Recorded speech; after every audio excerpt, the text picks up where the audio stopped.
ইরানে হেলিকপ্টার দুর্ঘটনায় নিহত দেশটির প্রেসিডেন্ট ইব্রাহিম রাইসি চিরনিদ্রায় শায়িত হবেন আজ। বৃহস্পতিবার 23 মে দুপুরে জন্মস্থান মাশহাদে জানাজা শেষে সমাহিত করা হবে তাকে। এদিন সকালে খোরাসানে প্রিয় প্রেসিডেন্টকে শেষ বিদায় জানাতে রাস্তায় নেমে এসেছেন সর্বস্তরের মানুষ।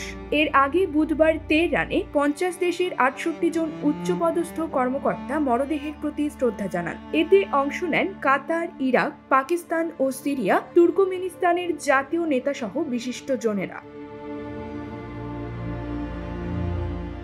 ওই দিন সকালে তেহরান বিশ্ববিদ্যালয়ে রাইসির তৃতীয় জানাজা পড়ান ইরানের সর্বোচ্চ নেতা আয়াতুল্লাহ আলী খামেনি। পরে নিহতের পরিবারের সঙ্গে দেখা করেন তিনি। প্রসঙ্গত, রোববার 19 মে আজারবাইজানের সীমান্তের কাছে দুটি বাঁধ উদ্বোধন করেন প্রেসিডেন্ট রাইসি। এরপর হেলিকপ্টারে চড়ে ইরানের উত্তর পশ্চিমের তাবরিজ শহরের দিকে যাচ্ছিলেন তিনি। কিন্তু তাবরিজ থেকে 50 কিলোমিটার দূরে ইরানের পূর্ব আজারবাইজান প্রদেশের জোলফা এলাকার কাছে দুর্ঘটনার কবলে পড়ে হেলিকপ্টারটি।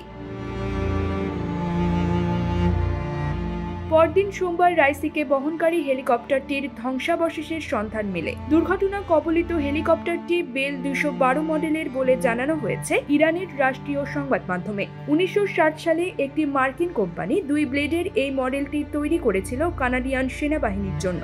রাইসি ছাড়াও ইরানের পররাষ্ট্রমন্ত্রী হোসেইন আমির আবদুল্লাহিয়ান, পূর্ব আজারবাইজান প্রদেশের গভর্নর মালেক রহমাতি, পূর্ব আজারবাইজানে ইরানের সর্বোচ্চ নেতার প্রতিনিধি মুহাম্মদ আলী আলে হাশেম ও প্রেসিডেন্ট গার্ডের প্রধান মেহেদি মুসাভি ছিলেন হেলিকপ্টারটিতে। এছাড়া হেলিকপ্টারের পাইলট, কো পাইলট ও ক্রুও মারা গেছেন। News desk, UKBD Times.